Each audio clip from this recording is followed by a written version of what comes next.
Florida and the rest of the world. Good afternoon. 2 o'clock here in Washington, D.C., the nation's capital. Great to be here. And if you guys have been following us, those of you on TrentoVision.tv, watching all of this, you can see that interesting building right over to your left side of the screen there. Can anybody figure out what that is as we follow the United West around the Northeast? Today is Washington, D.C. Regrettably, it's our last day here. We got to leave after today, but it's been a wild trip. So we thank you for tuning in as we've been running and gunning for the past week on the road, bringing you some really amazing, insightful interviews and situations and complexities and videos and everything else. But it's been a great week, and you know why we came. We came because in Florida primarily we are working to educate voters, many of the voters, all of the voters in Florida, on national security issues, and if you're properly educated, you will vote against the current administration led by President Barack Obama. We feel he has failed miserably on national security issues, the whole gamut. You just can't kill a terrorist and say that's my national security policy. Okay, you gotta deal with the world issues. So we came this week to New York to look at the General Assembly, take a look at the United Nations. Fun building, fun group of 193 nation state members there, and we brought you some fascinating information from the Muslim parade last Sunday going down Manhattan. Senator Tony Avella walking off the stage. That, by the way, folks, that video we put out 2 days ago almost has 100,000 hits. Google Senator Tony Avella, A-V-E-L-L-A, and you'll look at some of our work in Manhattan. Then the next day on Monday, we went to the corner of 57th and 6th, where the Warwick Hotel is. The Warwick Hotel was housing Mahmoud Ahmadinejad, fun guy. And across the street from there were about 100 expat Iranians and others, Jewish people, Americans, Tea Party people, all protesting Mahmoud Ahmadinejad's stay at the Warwick. Warwick did not have to rent the guy a room. It was interesting, though. Outside the Warwick, I don't think we've told the folks this little story yet. Claire, you'll like this story. Outside the Warwick, across the street, were all Ahmadinejad's agents. I mean, they're so obvious. They all wear the same gray jacket with no tie and a light shirt, and they're there talking to the cab drivers of New York. So we set up a camera right across the street from the Warwick, and we turned the camera right on them. And as we got the camera on all the agents, Ahmadinejad's agents, they all started squirming like this and looking at us and talking, and they start walking off, and they got in a couple of big SUVs that had Iranian flags all over them. So what did we do? Well, we walked right up to them, and we said, "Hey, hi guys, are you here with the Iranian delegation?" "Oh, no, we're New York cab drivers. We're New York cab drivers." "Oh, you're hanging out with Mahmoud's guys and you're New York cab drivers. Oh, we see." And then we start talking to them. They start drifting off one at a time. We will show you that video at some point down the road. From there, we went to the United Nations on Tuesday, and we reported live and saw some very interesting observations, obviously, from the United Nations. Came Wednesday, flew on Yom Kippur to Washington, and then Wednesday we did our Yom Kippur special, and all of our Jewish brothers and sisters, go look at that. It's on our archive. It says Yom Kippur. We shot in front of the Holocaust Museum, and we dealt with President Morsai's speech and Ahmadinejad as it relates to the Holocaust past and the potential Holocaust future. And yesterday, Thursday, we shot from the People's House, from the White House. We sat in front of there. We did have a little bit of a video problem, either the internet or when the president's helicopter landed. You saw that live. They throw out some jammy stuff for phone signals. So But we were there. We were there. Today we're in front of this unbelievable building right there. Anybody know what that is? Want to guess? It's under renovation, or I should say, probably a little bit of refurbishing. That is the Supreme Court of the United States of America. And we're here specifically and symbolically today because one of the segments of our show is going to deal with the First Amendment, which was argued extensively in that building behind me, and the argument is applicable and current for every second today. But right now, I want to touch on Bibi Netanyahu's speech yesterday. It was really a critical speech, and we had been telling you that Prime Minister of Israel is carrying the weight of the world, the weight of the globe in many respects, on his shoulders. So what he was going to say was of immense significance. Sketch it out, and unknown to us, we have a special guest with us today. In about a couple of minutes, I will bring our special guest on. You're gonna love our special guest, and we're gonna get some more insight into Bibi's concern about this interesting nation, Iran.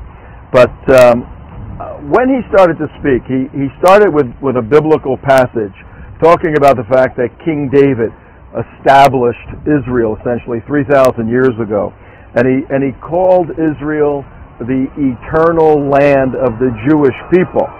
So in his first sentence, he told the world, we ain't going anyplace, all right? We ain't going anyplace.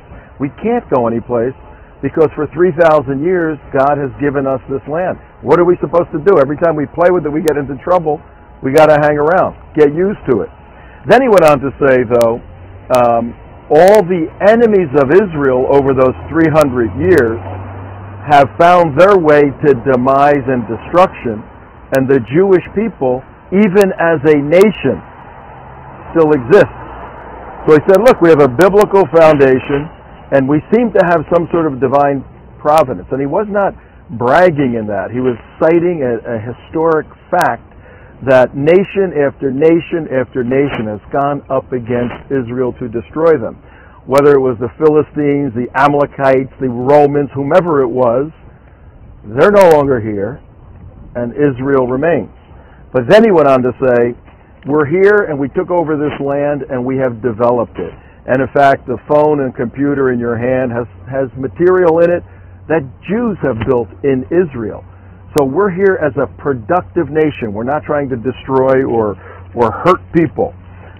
Then he made his transition, his segue to Iran. Whereas President Obama had 2 sentences about Iran, Benjamin Netanyahu had about 70% of his speech yesterday related to Iran.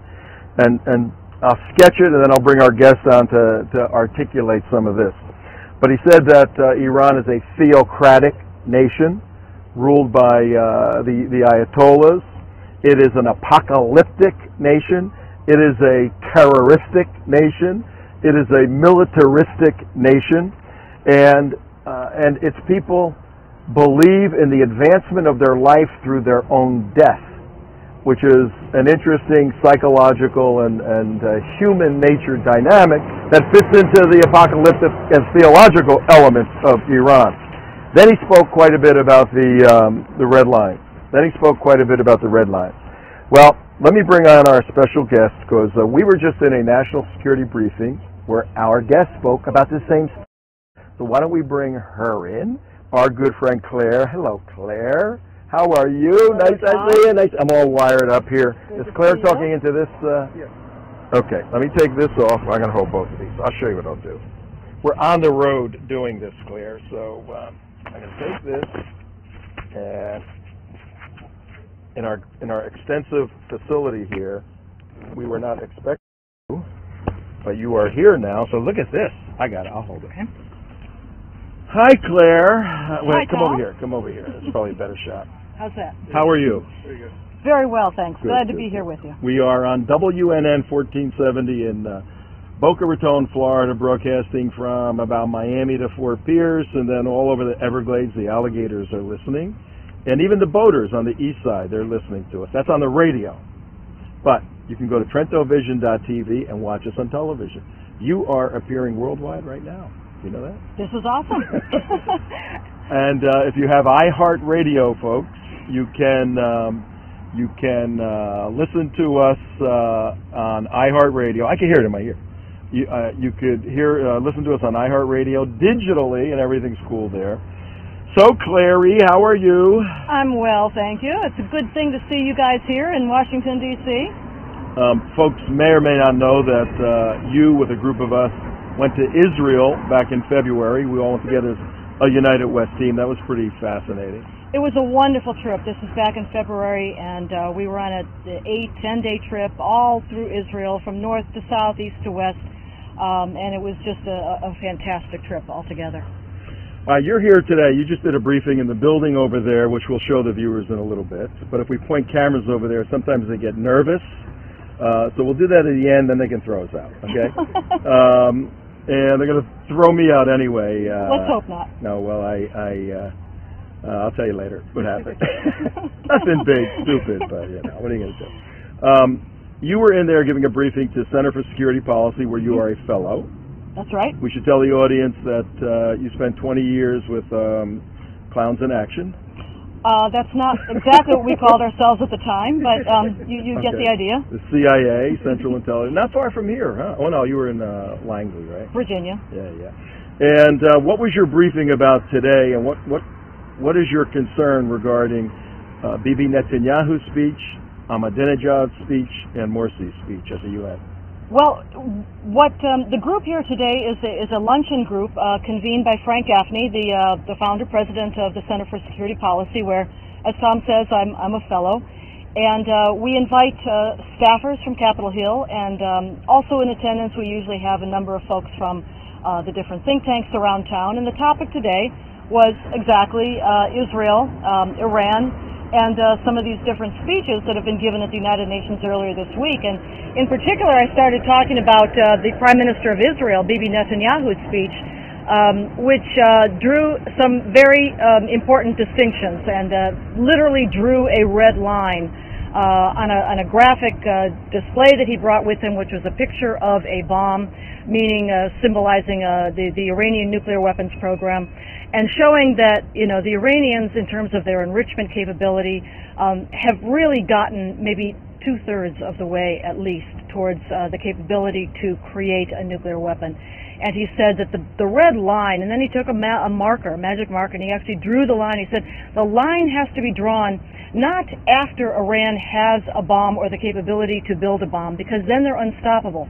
Then you enter the period of time when Israeli Defense Minister Ehud Barak said, he called it the zone of immunity, when the program's too far advanced and too well protected to be stopped at all. So it has to be stopped before then, before it gets to that point, and that was his major point in that talk. And it makes makes a little bit of difference with U.S. Stated policy, which is that we can wait, or we have time, and there's always more time until the Iranians get to some other future point. But Netanyahu very clearly said, no, we have to stop them before they get to the capability. And that red line was drawn, he said, in the spring of 2013. Yeah, in terms of a time frame, I found it a little bit surprising, Me actually. too, very surprising. That he sort of pushed back the time window of when he would say that there is no more capability to stop the program, and he said next spring or summer of 2013. I'm not entirely sure that was not meant for certain public consumption. I can't imagine that Israel has actually changed its assessment of the progress of the Iranian program by that many months. Yeah, what we're talking about, folks, is many very competent analysts, intelligence folks, have said that Israel really needs to strike before the election, which is 39 days from today, for a whole lot of reasons that relate to this administration and this very friendly Congress.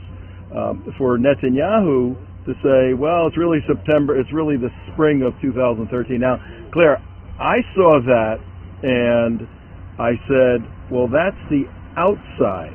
He didn't say, we can't do anything before that.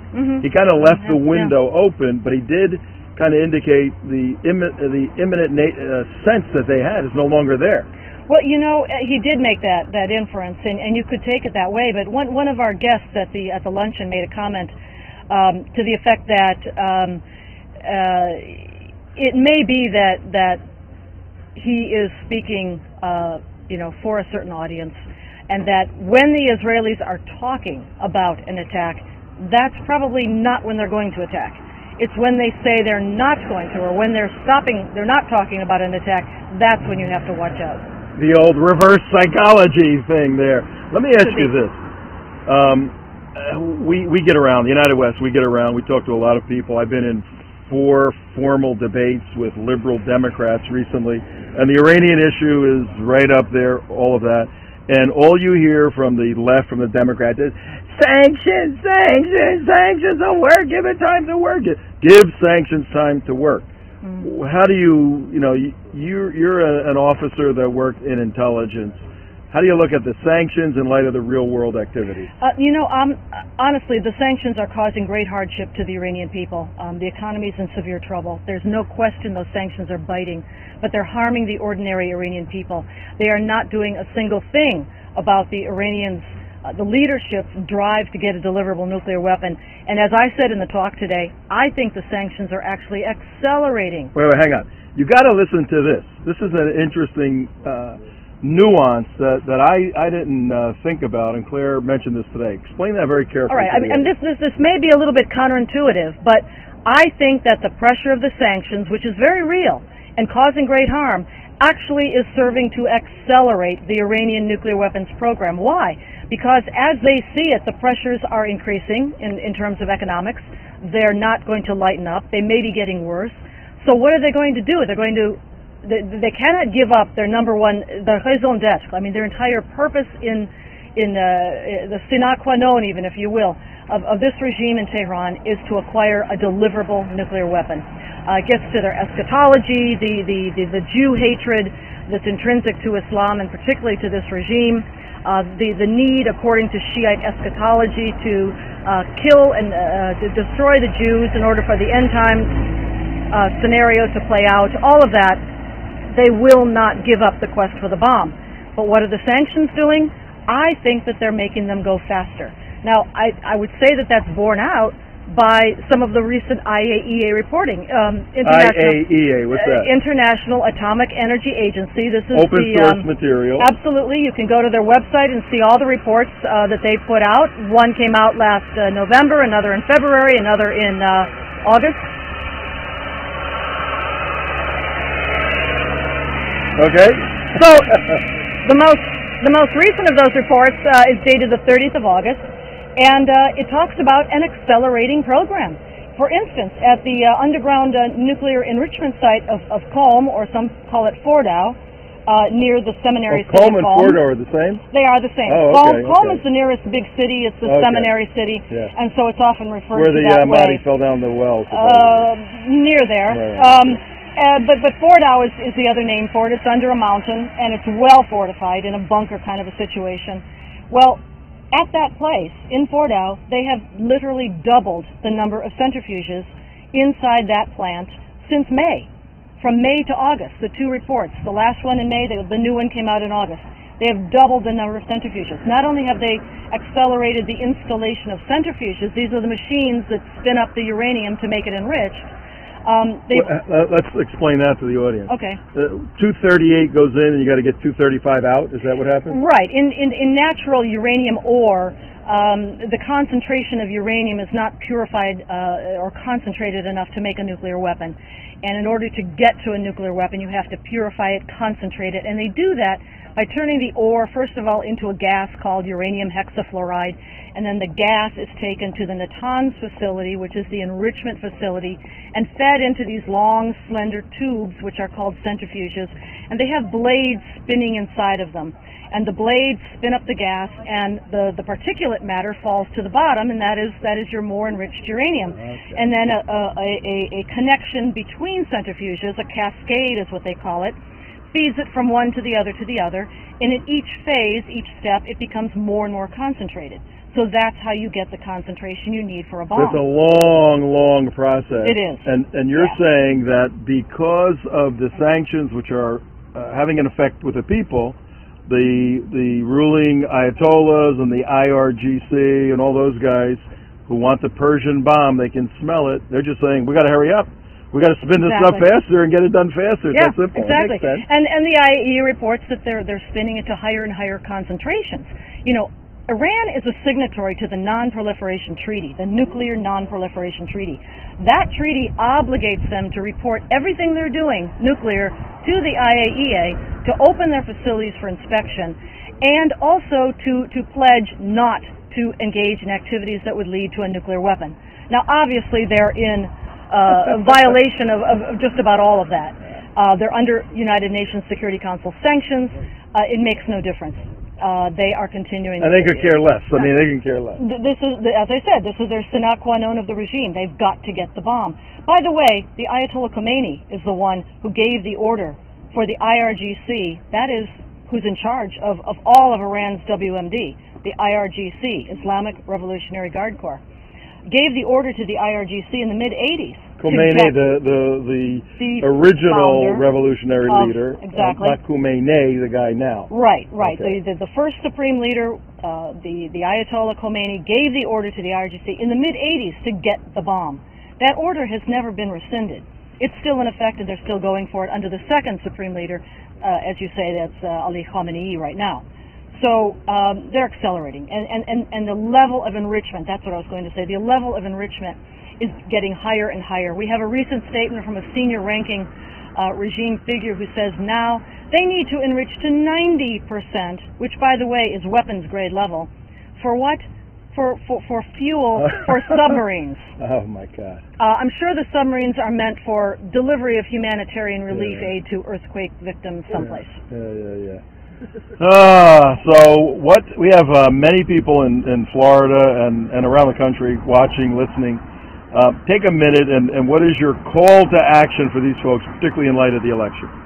Well, I think listening to these speeches at the UN, understanding what they're actually saying.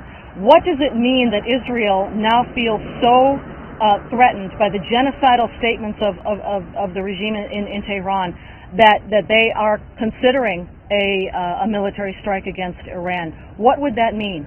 How is the United States going to be drawn into that? Think about all of these things, and then think about who will be the commander-in-chief when all of this happens.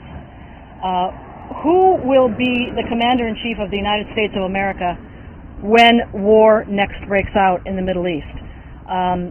Israel is our first ally and friend and partner in the Middle East. They are on the front lines of the war against jihad in the Middle East. They are the front lines for the United States of America. Do we back them 100%? Does our commander-in-chief back them 100% when they are threatened with genocide? And what happens when hostilities break out again? Claire Lopez, thank you very much for joining us here in Washington, D.C. in front of the Supreme Court. If you can hang out, we'll be done in a little bit. We got a few more items to... It's very green. Claire's going to rest in our green room, which is the grass in front of the Supreme Court of the United States of America. It is quite green. Okay, folks, well, that was a unexpected surprise to have our good friend Claire Lopez come and give us a little insight into what Netanyahu was trying to communicate yesterday regarding the Iranian issue. Now, and if you could take that. We are not in our nice little studio in Florida. We're making all of this work in the field here, and I wanted to put a couple of notes together for you. I'd like to read you something that's very neat here. Let me find it. Hang on.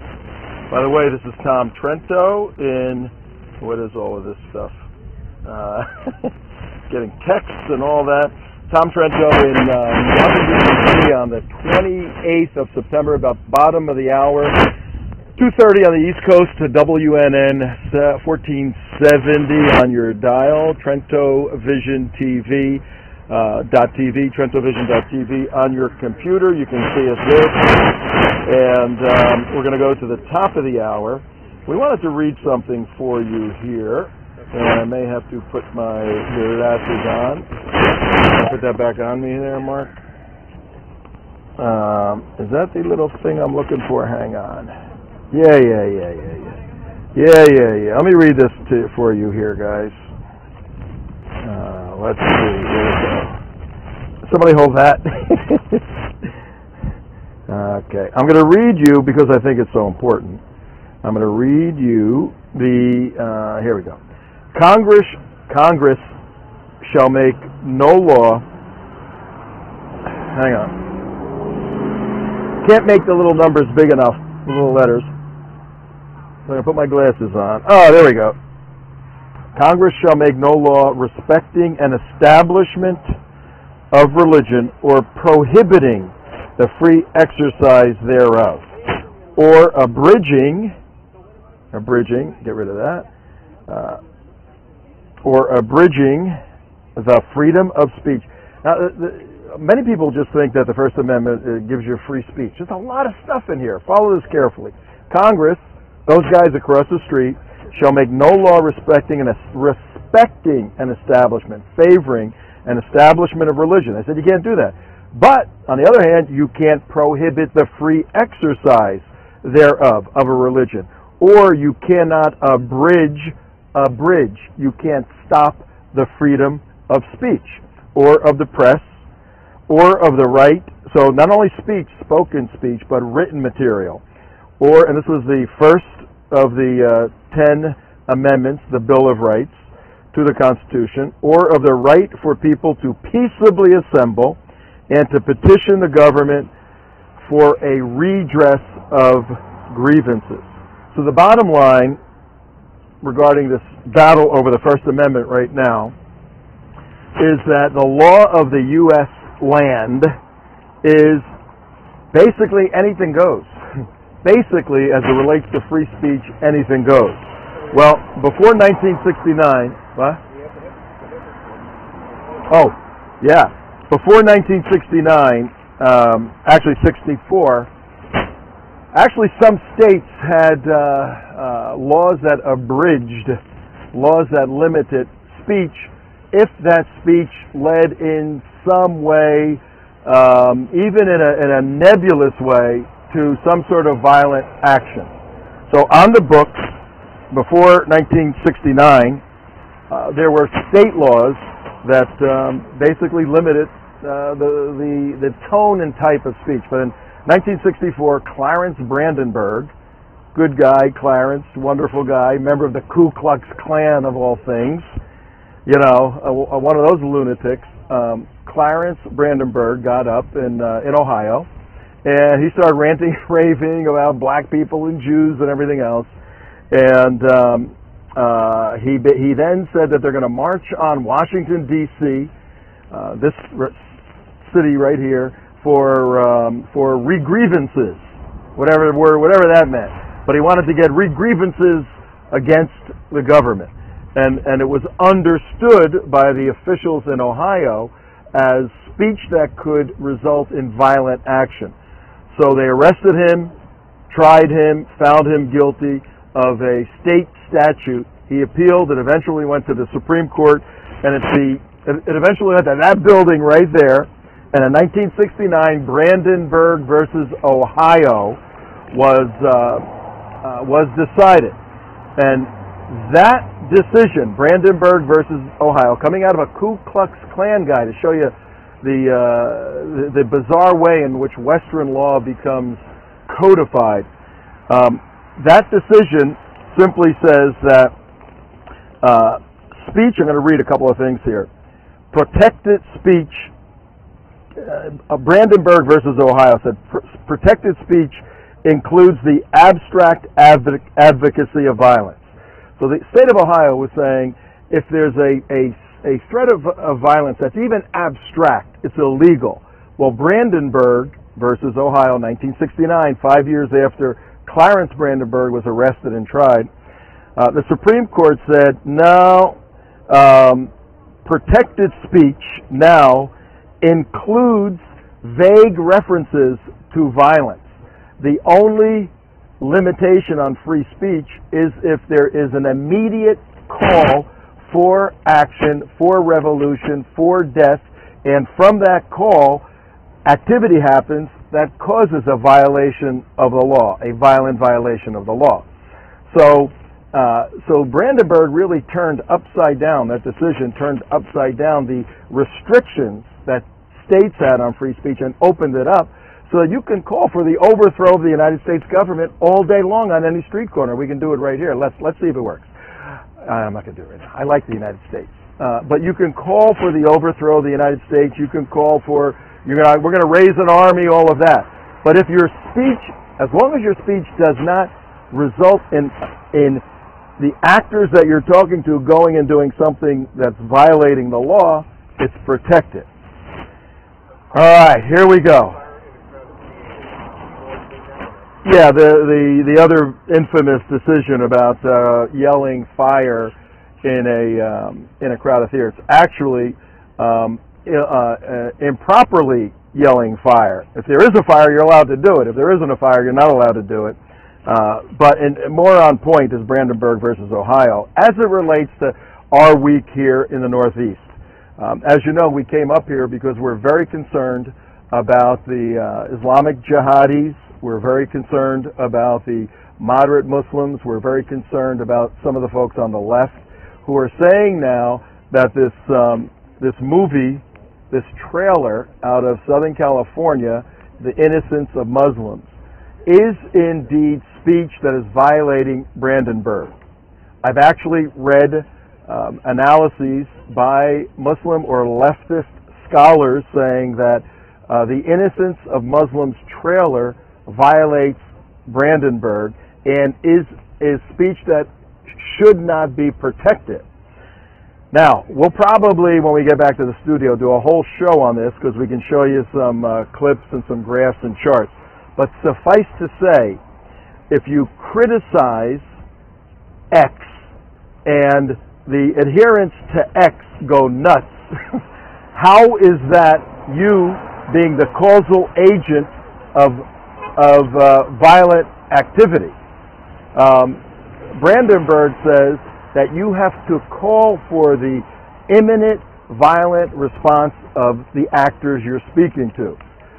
To criticize Mohammed in a movie, for me to stand here and criticize Islam, has nothing to do with Brandenburg whatsoever. It doesn't even come close to being speech that is unprotected. So, how are the jihadis and the Muslims worldwide going to get around this? Very simple. They know that that building back there ain't on their side. And as long as we have good people elected, putting good judges in and maintaining the Judeo-Christian Western concept of Aristotelian law, important stuff like that, we'll hold to these principles. So they got to figure out another way to do it. They can't get it done in Washington. They're going to get it done in New York. They're going to go to the United Nations, and they're going to join together with a couple of different groups, the OIC, Organization for Islamic Cooperation. That's a fun group of 56 states, Islamic states. By the way, this is Tom Trento reporting live from Washington, D.C. If you listening to my voice or watching this, if you had to go spend, a year in any of the OIC Islamic nations, there's 56, which one would you pick? What Muslim country would you like to live in right now for the next year? Think about that. And the 57th, remember President Obama said he was going to go to all 57 states on his campaign? Well, he was referring to the 57th state in the OIC, which is Gaza, but it's not really a state at this point, but they include it. The OIC, the Organization for Islamic Cooperation, is simply the body, the entity that truly believes they are the neo or pseudo or proto-caliphate. All right, you've heard us use these words before. Caliphate is that building over there, U.S. Capitol. The caliphate is that building in the Islamic world, the seat of government for the Islamic world. That's a caliphate. Right now, they don't have a place. Istanbul's not doing it for them. Egypt is not doing it for them. Mecca's not doing it for them. So they have now a digital caliphate, if you will, through just like we are with video and internet and all of that.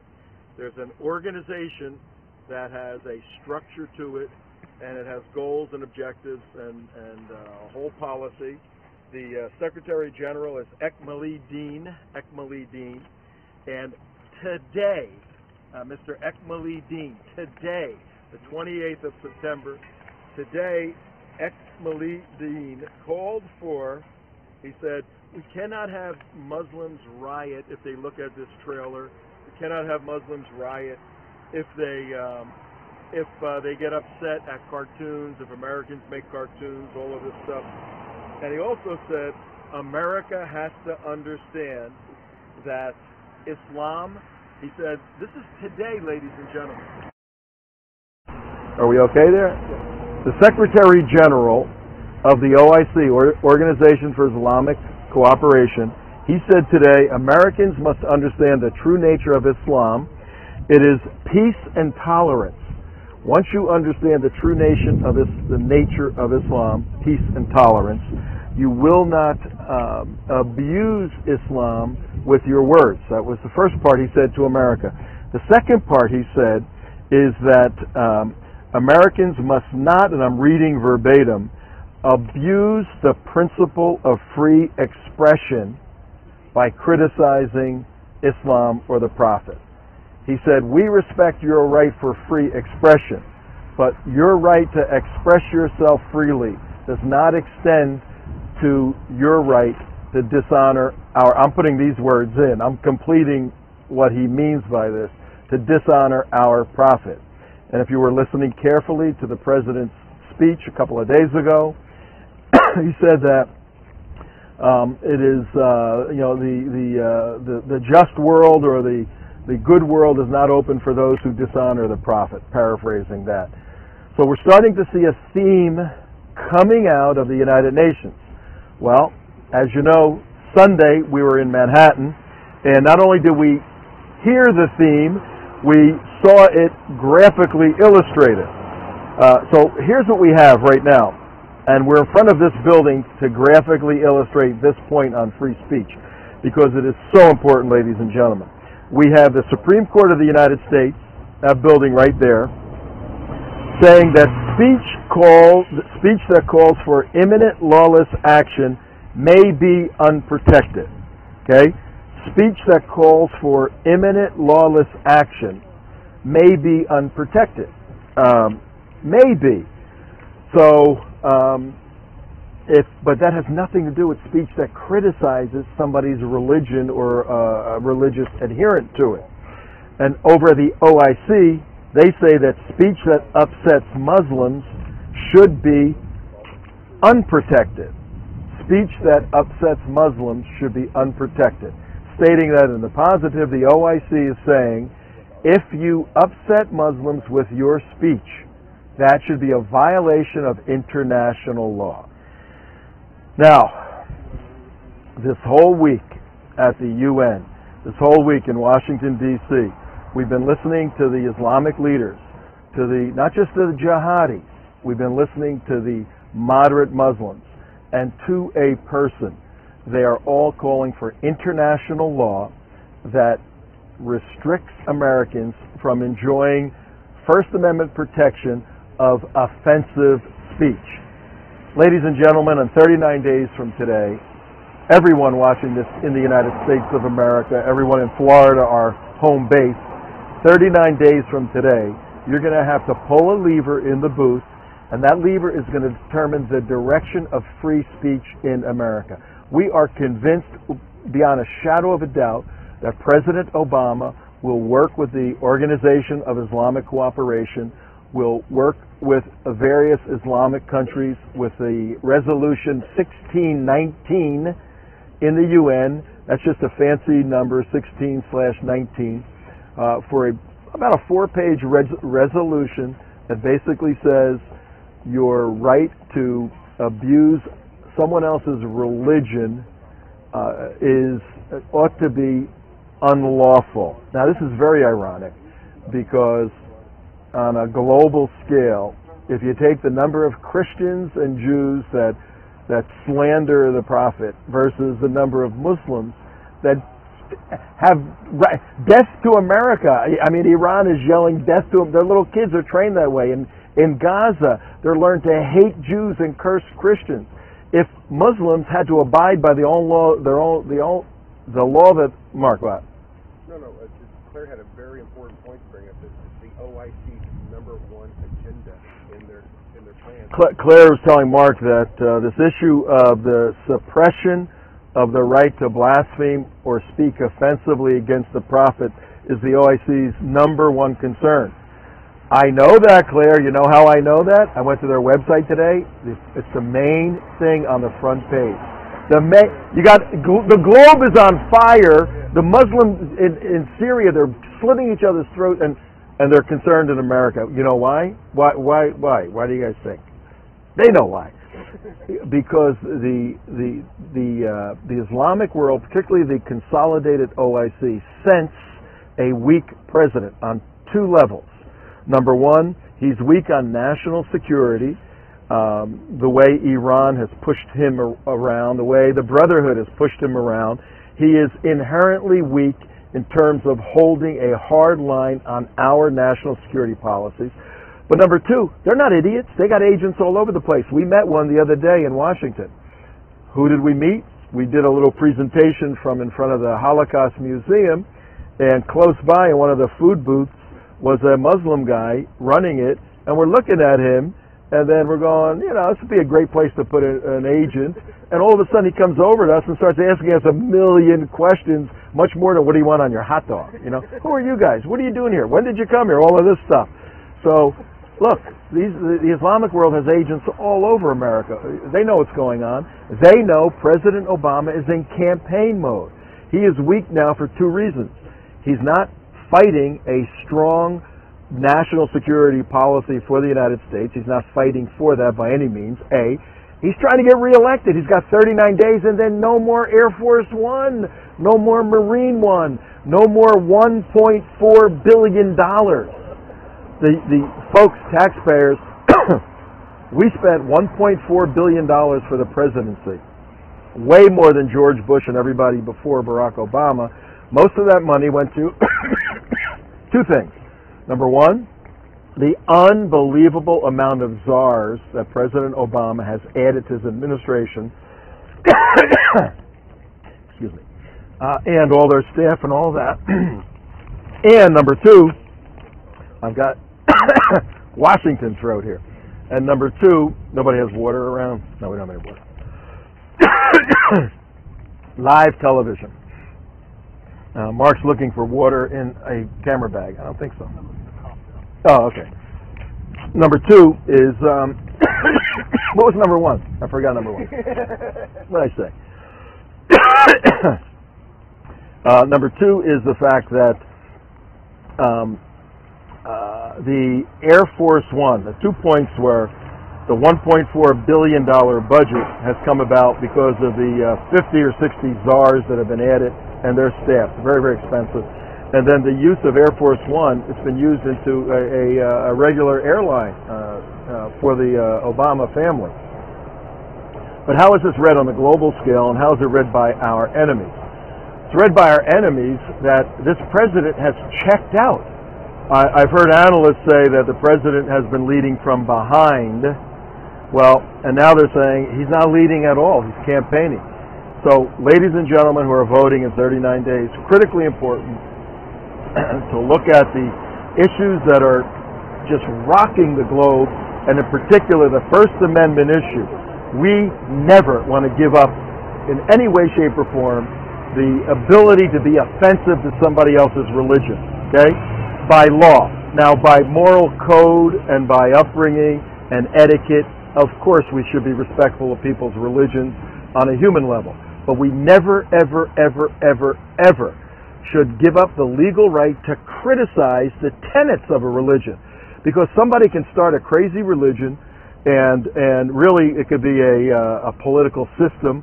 They could build like buildings with kind of minaret things on it, and they could have prayer services, and it could really be a political movement, a government. Oh, what a surprise. A bunch of people did that 1,400 years ago. So we have to always be able to criticize things like Islam and say, incompatible Sharia Islam with that building behind us. Never give that up. So vote intelligently on November 6th, and intelligently means not for Barack Obama, okay? I've heard it say that many people proved they weren't a racist for voting for Barack Obama in 2008, and then the ad says, prove you're not an idiot and don't vote for him this time, okay? So, all right, now here's what we want to do. We want to kind of bring things down a little bit and share some of our thoughts. The team has been here for just about a week. We're going back home tomorrow. And we wanted to have sort of a personal reflection time for you, our great viewers and listeners. And again, you're watching TrentoVision.tv on the internet. You're listening on the radio. You're on WNN 1470 AM on the dial. And you can hear this program tonight, 8 o'clock to 9 o'clock East Coast. You can hear it at WNN's website or on iHeartRadio, WNN. Search for WNN in South Florida. Or you can watch the show on TrentoVision.tv. It's archived about an hour afterwards. Tell your friends to watch it. Tomorrow, please tune in 6 o'clock tomorrow to our good friends Brian and Steve. Brian Craig, Steve Kane on WNN. They handle the day up to 2 o'clock. We pick up from there. We handle the rest of the day, and we're helping voters and everyone else understand these critically important issues. A couple of observations on my part. I'm going to bring a couple of the guys in to share some thoughts. Over this past week, and I grew up not too far from where we were in New York. I grew up in New Jersey. I saw that, this is my first observation, personal reflection. Watching the Muslim Day parade, I saw, and I've been to a million parades, Italian parades, all kinds of parades, and 4th of July parades. And I saw that there was a desire to look Western in the construct of a parade, but there was how much time we got? There was a desire to look Western, and but there was a tangible incompatibility between Quranic Islam, serious believers, Sharia Islam, serious believers, and Western society, Western civilization. And that became very true at the end when the dignitaries, moderate Muslims, got up and just railed against the United States, against Israel, against free speech, all of that. So the parade was the veneer to look Western, and then the true feelings of Islam came out. Islam, Islam. And you can see them with the Hitlerian salute yelling, Islam, and they're all putting their hand up, 1,000 people. I said, that is incompatible with what America is about. One reflection. Another one is that we drove through Little Italy and Chinatown, and it was very interesting how the indigenous elements of these cultures, the Italian people with their color and their food and all of that, was prevalent wherever you look, going down Mulberry and these various streets, and in Chinatown, which is gigantic now in New York. The Chinese are all over the place with outdoor carts and stores and running on the streets and schools. But it was very evident that these people, the Italian people and the Chinese, left their government, left their failed governments, communism or fascism or Confucianism in Italy, came to America to become Americans, to buy into our government, but keep the nature of their culture, but assimilate in a very real way. And it struck me, this is another personal observation, that in order for a person to be able to assimilate into American culture, he's got to forego his political beliefs. You've got to get rid of your political beliefs and accept American political beliefs, and you can keep your religious beliefs and your cultural beliefs. Islam cannot bifurcate, cannot separate political beliefs from religious beliefs. So, in a sense, a true Sharia-compliant Muslim can never be assimilated or integrated into American democracy because it stands in contradiction to Islam. It was very evident when you travel around New York. Let me get Alan or Mark. Come on over and share one of your thoughts. Let's get Mark in here, yeah. Mark's been behind the camera, doing a great job. Let's give him a hand, ladies and gentlemen in the audience. Hey, all right. Come on over here, come on over here. You got to talk into that thing right here. Talk into my shoe. I take that up. Okay, all right. Mark Campbell, ladies and gentlemen. He's runs all the internet stuff. Whenever it works, you can thank Alan. Whenever it goes out, you can thank him. What are some of your reflections on our week away? Well, I think that the main observation we had, we actually saw it on the ground before it actually happened, and that this information that to ban free speech actually filtered all the way down from the top, all the way down to the ground, and they were actually talking about it 2 to 3 days beforehand, before all the leadership of the OIC were talking about it. So this information was already people in the street. They already filtered the information all the way down. So that's the advantage we have, because we actually get out there in the street and go after the information. We're not just pundits sitting behind a desk. We actually go out there in the street and find the information. No, we're sweating in the middle of Washington D.C. here, waiting for the cops to arrest us or something. So my thoughts done now. They went. No, one more. Another off the just your feeling about New York or Washington, just as a city. There's hope out there, and the information I'm seeing is getting out there by all these different sources, and there's a movement happening. People are starting to wake up. We're talking to a liberal leftist. Remember in front of the guy in the tent. Oh yeah. What was his name? But he's going, I really sense something's wrong here, and I'm a dean, a professor at XYZ College, and there's something really to what this whole Muslim Brotherhood thing. This freedom of speech thing's really bothering me. And I'm going, oh, you're hearing this. He's just a regular guy. Right? So yeah. And that type of feeling is that there's awakening happening out there, and I think it's very important to realize that this information is getting out, not necessarily through the mainstream media, but through other sources. Through Trento Vision, we're getting it out. We're making it out somewhere. All right. Okay, I'm done now. Thank you. Let's bring Alan in. Alan, come on over. Alan's keeping time for us here, and many of you know Alan. He's been in the middle of quite a few videos. Your reflections on a couple of points. Well, Tom, you bring up some very valid points. What we're witnessing is a profound attack on our freedom of speech. This is one of the cornerstones that makes this country, our Supreme Court right behind us, and this is the foundation of who and what we are as a country. And we see that in Dearborn, Michigan, where the imams are calling for blasphemy. Today, as of fresh news today, they're calling for blasphemy laws here in the United States of America. And the points that you're bringing up with the foundation is absolutely phenomenal. And keep up the great work. Teamwork. One team, one fight. Well, my concluding thoughts. One team, one fight. Oh, hold on. My concluding thoughts. A couple of other reflections. Mayor Bloomberg ought to worry about the potholes in New York. Everywhere you drive, there's potholes all over that crazy city. He's worried about 32-ounce Cokes, Bloomberg, take care of the potholes, okay? Do something like that. Hey, get out of my car. Nice car, Ferrari. And then the parking in New York is a little tough, too, I got to tell you. We usually rent a van because we carry all this stuff around, and you pull in a van, they go, $10 surcharge. What are you talking about? Oh, you want to park here? And parking in Washington is even more difficult, particularly for a larger car. So take cabs when you come to these cities.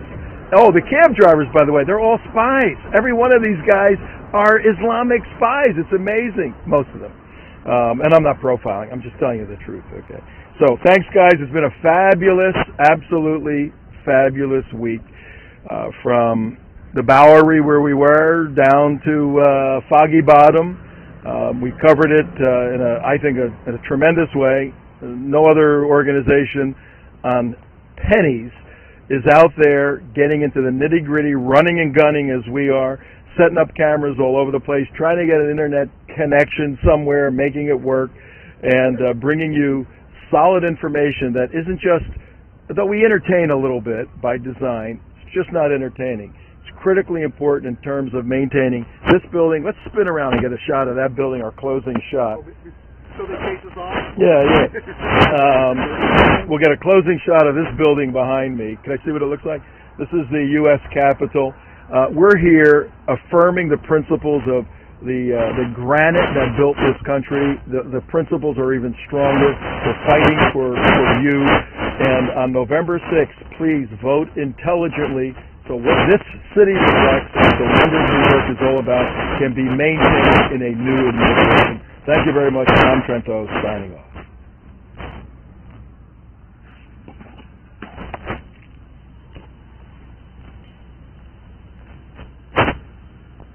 Okay, I think we're off. Standing for an hour gets to you, you know? Talking, you got to keep going and all that. And usually we have pieces we bring in. Usually we're sitting down in a studio. But we bring stuff in. We didn't do it. So